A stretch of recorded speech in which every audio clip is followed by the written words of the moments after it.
that I couldn't do something. Society told me I couldn't. My parents told me I couldn't. But myself, and you're right, I have a rock solid man behind me who's always told me to do it. Because even if I make a mistake, it's mine, and I take ownership of it, and I don't make it again.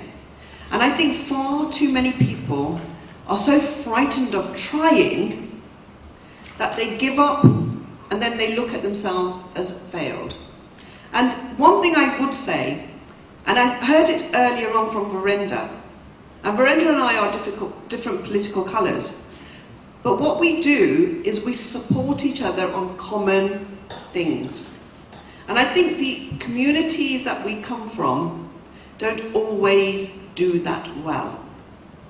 I think the crab mentality is what brings us down, and I think what we've got to learn to do is to say, if somebody's got a brilliant idea, it might not be mine, either I use it or I allow others to be supported for it.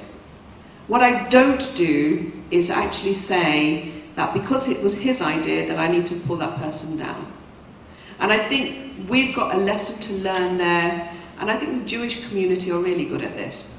I mean, I must say, the one thing I've learned from the Jewish community is the ability for them to come together and be really supportive. They're a tiny community, but they come together and they are incredibly supportive, not only of their own community though, but they are incredibly supportive of other communities as well. And I think that's a credit to them as a community which we should learn from. That was extremely powerful and very, very useful. And that reminds me that a lot of people who couldn't come today, and we have some empty seats, is because today is Jewish New Year. And that is one of the other things to learn, and we are learning in the journey. The other thing you said to us is that, you know, these are the stumbling blocks in life. And again, I was disheartened many, many times, thinking all this effort is going, what is happening? Why people are not, fired up? Why they are not inspired? And you told me a very, very supportive statement today is that it doesn't really matter. It doesn't really matter. You start your journey, you're on your mission, even if you don't succeed in first time, that is still great. Keep going. So, can I ask a question? Yes, please. Baroness Verma, my name is Madhava. You have mentioned that in the month of November you are taking a business delegation to India. Normally what happens within the business delegations, and when they go from UK, what exactly is the expectation, how successful our business delegations have been? So, I don't want to talk about other people's delegations, I just talk about mine. First of all, I don't take big delegations. I take very small, concentrated, and I do them sector specific. As a Minister for Energy and Climate Change, I'm proud that the largest MOU sign-off on Prime Minister Modi's first visit to the UK was a business that I took. And it was a $2 billion MOU, which is now, I've been told, changed to $7 billion. wow. So it can be done, but you have to be quite clever at how you target. And I must say, the chief ministers and the politicians that I've worked with in India have been extremely helpful. And they want their states to be like Gujarat. So they want to see the investment come. And that's what I do. I focus on a sector. And we allow the people who come with us to engage directly with the people that they need to engage with. So like the ministers, like the politicians, like businesses that are like them. So I think we've got to look at trade missions in a way of relationship building. They went several times after the first delegation, and that is the important piece. It's not about, I'll rock up, do a meeting, and everything's done. It takes time. It takes time everywhere in the world. You know, trying to do business is not about just a phone call. Thank you. Very nice. IBF is a new organization, as you know.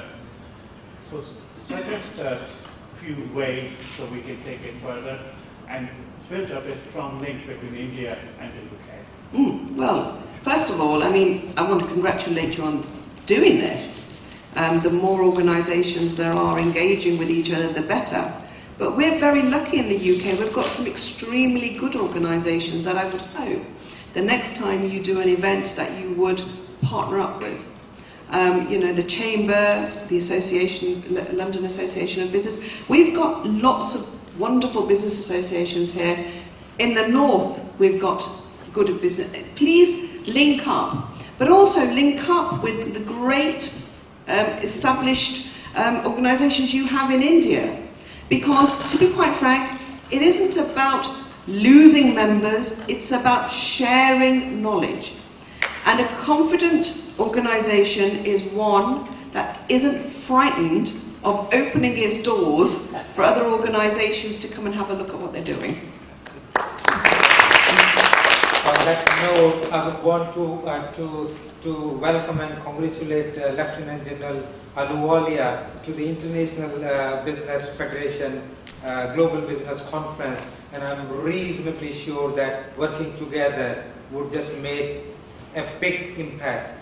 And I hope you would agree that working together works, and together we'll make it happen.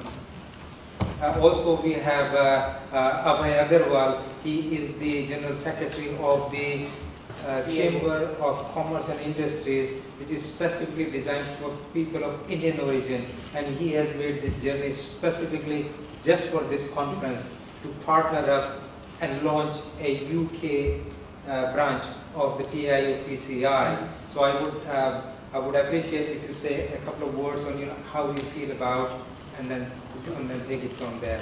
General Ahluwalia, you want to say, is the mic get out? Yeah. You'll do it tomorrow. Yeah, tomorrow. Easier tomorrow morning. Abhay, you can do it tomorrow morning. Yeah, tomorrow morning will say yes. Tomorrow morning probably is better. So I think that will be fantastic. So I think we have come to. Thank you. Thank you very much indeed.